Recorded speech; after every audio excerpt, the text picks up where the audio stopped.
അങ്ങനെയാണെങ്കിൽ നല്ല ഒരുപാട് പേര് വഴി തെറ്റുന്നുണ്ടെങ്കിൽ എത്രയോ തിന്മ ചെയ്യുന്ന ഒരുപാട് പേര് നല്ല കാര്യങ്ങളിലേക്ക് വരണ്ടേ? എന്തൊക്കെ നമ്മുടെ യൂട്യൂബിൽ കാണുന്നു, എന്തൊക്കെ നല്ല സീരിയൽ, നേരത്തെ പറഞ്ഞ പോലെ നല്ല ഭക്തി സീരിയലുകൾ കണ്ട് എത്ര പേര് നന്നാവുന്നുണ്ട്? അങ്ങനെ നന്നാവുന്നുണ്ടോ? തന്നെ ചെയ്യുമെന്ന് നിങ്ങൾ എന്തിനായി വാശി പിടിക്കുന്നത്? അങ്ങനെ പറയുന്നില്ല. ഞങ്ങള് മാറ്റത്തിന് തയ്യാറാണ്, ഞങ്ങൾ കണ്ടന്റുകളെ മാറ്റത്തിന് തയ്യാറാണെന്ന് ധൈര്യമായിട്ട് പറയാൻ. നിങ്ങളെ ഒറ്റക്കെട്ടായിട്ട് മാഡം ഉൾപ്പെടെ ഒറ്റക്കെട്ടായിട്ട് പറയും ഞങ്ങൾ ഇങ്ങനെ പോകൂ, കണ്ടന്റ് ഇങ്ങനെ ചെയ്യത്തുള്ളൂ. ഭവാനി അമ്മയുടെ റിപ്ലൈ.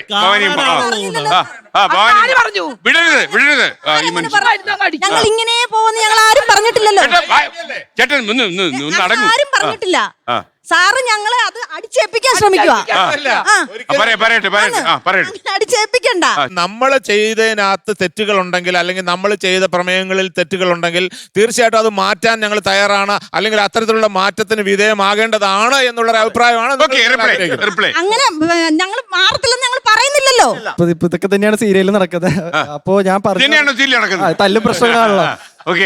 അത് തന്നെയാണ് എനിക്ക് പറയാനുള്ളത്. നേരത്തെ സാറ് പറഞ്ഞ മാതിരി ഇപ്പൊ breaking bad, game of thrones പോലത്തെ സീരീസുകളൊക്കെ അത് ഇന്ത്യക്ക് പുറത്ത് നമ്മൾ വിദേശത്ത് നടത്തുന്ന അവരുടെ ഇത് വെച്ച് നോക്കും. നമുക്ക് കേരളത്തിലേക്ക് വരാം.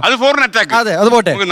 ഒരു 15 കൊല്ലത്തേക്കൊക്കെ മുമ്പ് ഞാൻ ചെറുപ്പത്തിലൊക്കെ കണ്ടിരുന്നപ്പോൾ ഉണ്ടായിരുന്ന സീരിയലുകളും അന്ന് തന്നെ ആ സീരിയലുകൾക്ക് കിട്ടിയ പ്രേക്ഷകത്തിന് ആൾക്കാരെല്ലാവരും അക്സെപ്റ്റ് ചെയ്ത മാതിരി തന്നെയായിരുന്നു അന്നത്തെ സിനിമയ്ക്കും സീരിയലിനും ഏകദേശം ഒരേപോലെയായിരുന്നു പോയിക്കൊണ്ടിരുന്നത്. പിന്നീട് ഒരു 10-15 വർഷം കഴിഞ്ഞ് ഇന്നത്തേക്ക് വരുമ്പോൾ സിനിമയിൽ വലിയ തരത്തിലുള്ള മാറ്റമുണ്ട്. കേരളത്തിൽ ഉണ്ടാക്കുന്ന സിനിമകൾ, മലയാളം ഇൻഡസ്ട്രിയിൽ ഉണ്ടാക്കുന്ന സിനിമകൾ കേരളത്തിൽ മാത്രമായിട്ടല്ല ഉണ്ടായത്. അത് ചർച്ച ചെയ്ത് കുറേ രാജ്യങ്ങളിലേക്കൊക്കെ പോയി. എന്തുകൊണ്ട് മലയാള സിനിമ വളർന്ന പോലെ തന്നെ നമ്മുടെ ഈ മലയാള സീരിയലുകൾ വളരുന്നില്ല? അതാണ് യുവതലമുറയ്ക്ക് വേണ്ടതും തന്നെ. അപ്പൊ അതാണ് ഞങ്ങൾക്ക് അന്ന് കൺവെൻഷണൽ തോട്ട്സുകൾ മാത്രമാണ് ഇപ്പോഴും സ്ക്രിപ്റ്റിൽ വരുന്നത് വലിയൊരു അപകടമാണ്. എക്സാമ്പിൾ നോക്കുകയാണെങ്കിൽ അന്ന് എനിക്ക് ചെറുപ്പത്തിൽ ഞാൻ കണ്ടിരുന്ന അതേ സീരിയലിന്റെ കഥ തന്നെയാണ് ഇപ്പൊ ഞാൻ പോയിട്ട് അമ്മ കാണുമ്പോ ഇടയ്ക്ക് പോയി നോക്കി കഴിഞ്ഞാലും അമ്മായിയമ്മ പോരിടുന്നു, ഒരു ചേച്ചി ഇരുന്ന് കരയുന്നു, അതുപോലെ തന്നെ ഭർത്താവ് നിസ്സഹായനായിട്ട് നിൽക്കുന്നു. ഇത് തന്നെയാണ് 15 കൊല്ലം മുമ്പുള്ള കഥയും. അപ്പൊ എന്തുകൊണ്ട് ഈ കഥകൾ മാറ്റി? എന്തുകൊണ്ട് നമുക്ക് മലയാളിക്ക് കഴിവിലായിട്ടാണോ? അപ്പൊ അതുകൊണ്ടാണ് നമ്മുടെ മലയാള സിനിമകൾ ചർച്ചകളായിട്ട് വരുന്നത്. അതുകൊണ്ട് സീരിയലുകൾ മുന്നിട്ട് വരണമെന്നാണ് ഞങ്ങളുടെ യുവജനങ്ങളിൽ നിന്നുള്ള പ്രതിനിധികൾ പറയുന്നത്.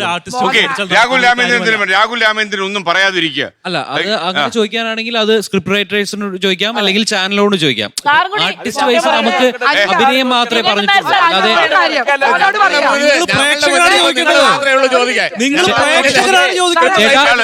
ചേട്ടാ ഞങ്ങള് തയ്യാറാണ്. ഞങ്ങളിപ്പോ നിങ്ങളാണ് ആളുകളുടെ മുന്നിൽ പ്രത്യക്ഷപ്പെടുന്നത്. ഈ സ്ക്രിപ്റ്റ് റൈറ്റേഴ്സോ ചാനലിന്റെ ആളുകളോ ആരുമല്ല പ്രത്യക്ഷപ്പെടുന്നത് നിങ്ങളാണ്. നിങ്ങളെ കണ്ടിട്ടാണ് ഇത് അനുകരിക്കുന്നത്.